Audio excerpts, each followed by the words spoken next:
Right, here we go, back with part 2. I'll stick these videos up one after the other, so hopefully they're fairly close together and it shouldn't be too difficult to find both if that's what you want to do. If you really want to do that and you want to jump from one to the other, try and make sure it's not too difficult. But yeah, so we've done the line troops, grenadiers and militia, and a couple of command bases, deployment points. These are skirmishers, fairly obviously. Need some of those to go with them. I've actually got 4 groups of these, but they're exactly the other 2 groups are exactly the same, so it didn't seem worth particularly putting those into shot as well. But yeah, these are Perry miniatures, metals, really nice figures. They do groups of sort of skirmishers in skirmishing poses. Too many skirmishers there. Yeah, in packs of 6, which is exactly what we need for a group in sharp practice. So just picked up 4 groups of those. They paint up really nicely, I think. Not getting the best light, I don't think, on this, but maybe try and put some stills up at the end to give you a better view. But yeah, again, 4 groups of these. I've got a couple of officers to command them. That's another front rank one, metal obviously. And I also picked up that randomly from North Star. They've got a few Napoleonics, and I wanted an officer in a Jaeger looking cap with a greatcoat on, and that was there. So I picked that up when I bought those silver bayonet figures, of which there's at least one more to come. So yeah, they worked really well. Really enjoyed doing these. I must admit they're a bit more drab in some ways. They're just sort of grey and do a lot of grey. So yeah, I think by the time I was doing the 4th group, I was starting to wish I had got something else. But yeah, no, they paint up nicely, I think. Make for a nice looking sort of dynamic unit, which is what I was after. As I say, we'll put some stills at the end so you can hopefully get a better view. But that was the skirmishers, so 4 groups of those. And always need a gun as well, don't you? So I've got this one again, Perry metal. They do a couple of different guns in firing and loading poses, I think. But wearing the great coats and looking suitably bedraggled. So I picked those up, and they make for a nice little group. I got, I think this is probably the only figure I've got that isn't in a great coat. I'm struggling to find an artillery officer in the right garb, but that's just a front rank artillery officer. He could buy him on his own, so it works quite well. I would have preferred him sort of in a great coat, but perhaps he's a bit tougher than the others. Doesn't feel the cold, but yeah, so nice figure. Can't really argue with that. Painted up nicely. So light seems to be dying while I'm doing this video, so I'm not sure what's going on, but I shall put stills up at the end. Hopefully that will salvage it. But yeah, so artillery, you can't go without artillery, so there's one gun. And this guy deserves his own little piece, really. He's a Russian priest. Again, one of these silver bayonet figures. Really liked him. Good fun painting him. It's all black, but I'm trying to put lots of different greys in there to try and highlight it up. I think he turned out okay. He's yeah, in sharp practice you're allowed to field a holy man in your unit, in your force. It can be quite useful, so I thought he'd be perfect for the job. Really liked him. Those North Star figures, the silver bayonet ones, can't recommend them highly enough. They're so characterful. Some great poses. They really do look nice. They're not all suitable for historical gaming, but yeah, as sort of character figures and special figures, they can work really well. And if they're doing an offer where you don't have to buy a whole pack and you can just get the odd one that suits you and that you want, then you're away. Can't recommend them highly enough.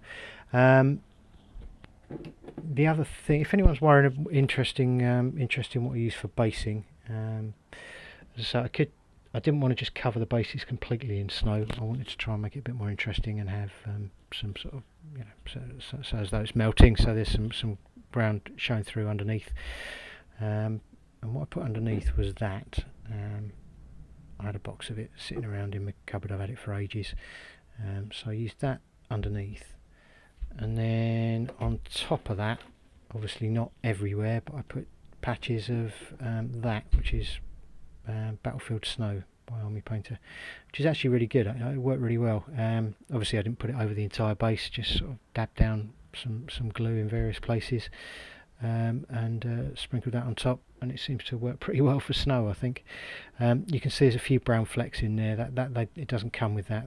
They've sort of got in there as I've been cross contamination. That is, as I've been basing, obviously bits of brown have snuck back in as I was shaking them off and what have you. But yeah, it's pure white as it started out life, and it works. It works pretty well. I was quite pleased with it.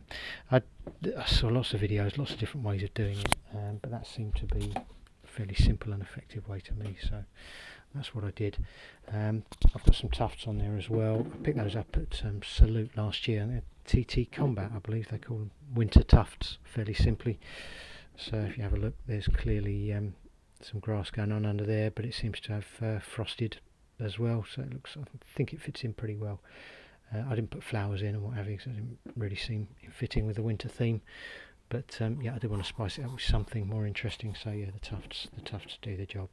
So yeah, that's the priest. Just a couple more bits to go, and then I shall let you get on with your day if you've stuck with me this far in even. Yeah, finally these guys. For anyone that's played sharp practice or previously, you may be aware cavalry are a little bit unreliable in the game. I don't think it's really written for them, but they had some interest, and if you get it right, they can be pretty devastating. It's worth having a few, just give me some options. I saw these on Perry's website, and I thought they were great, just what I wanted. They're just Russian dragoons, but they've got them in greatcoats, which again is, for cavalry in particular, seems to be harder to come by. So I was really pleased when I saw those. So I picked up a couple of packs, and they work really nicely. Officer there as well with his animal skin on the back. Yeah, really nice looking unit, I thought. So I was really pleased with those. Did the there's various facing colours obviously you can have, but I believe there was a unit with pink facings, and don't paint pink very often, so I thought I'd do those. Yeah, really nice. Enjoyed doing those. Same basing with these cavalry. I tend to put the troopers on the sort of pill bases, and then the officer on the square base, just to keep them easy to distinguish. But yeah, because there's not that many differences between them when they're wearing greatcoats. But yeah, no, really nice figures. The only thing, and this has happened to me before with Perry, and I'm sure you've seen the same. They're not very careful. The horses are a little bit spindly anyway. The legs aren't particularly thick. Anatomically, they're probably right in the right proportions, but it does mean they can be a little bit bendy at the legs. And some of these they were virtually folded in on themselves, the legs. I had to really work hard to straighten them out. I only needed 8, which was fortunate because I bought 3 packs, so I had 9 of them, and there's just no way I could straighten it out. As I say, it was virtually like it had been, the legs had been sort of folded back on themselves, so they were pointing upwards. You can see a couple at the back there on the right where they're they're leaning, and they're not as straight as I would like, because, as I say, the legs were so spindly, and as I was bending them back, I didn't want to overdo it and snap them. But yeah, I think overall they worked out okay. So we'll put some stills up at the end again, as before. So yeah, that's just really a quick run through of Russian Army. It took me a couple of months to do, not as long as it might have done, because I used some of the contrast and speed paints and stuff on the infantry at least, and yeah, they came out pretty well, I think, so I'm happy with those. I've got a sharp practice event in a few weeks. I'm hoping to take at least some of these down and use them for that, so hopefully they will get a run out then. But yeah, I just enjoyed doing them really. They're in a box. Fortunately, the whole lot fits in one really useful box, which is quite handy as well. And yeah, we'll get a game with them as soon as we can, hopefully. So yeah, that's it really. Just a quick run through of what I've been up to. I've got some more stuff going on now. I'm sort of jumped back into the ancient world now, and I'm doing some Macedonians. I've done a couple of units of those, and maybe we'll try and put a video up at some point fairly soon, so you can see how they're going. But yeah, all good, still plugging away, enjoying everyone's videos. I think I probably said before, my wife works online nowadays a lot, so I don't want to crunch the internet and deprive her at times when she needs it, so I don't watch as much YouTube as I used to or would like to, but I still follow as many channels as I can, and sort of keep in touch and keep commenting and what have you. Which is great, enjoying everyone else's work, and as always, thanks for watching, subscribing and all the rest of it.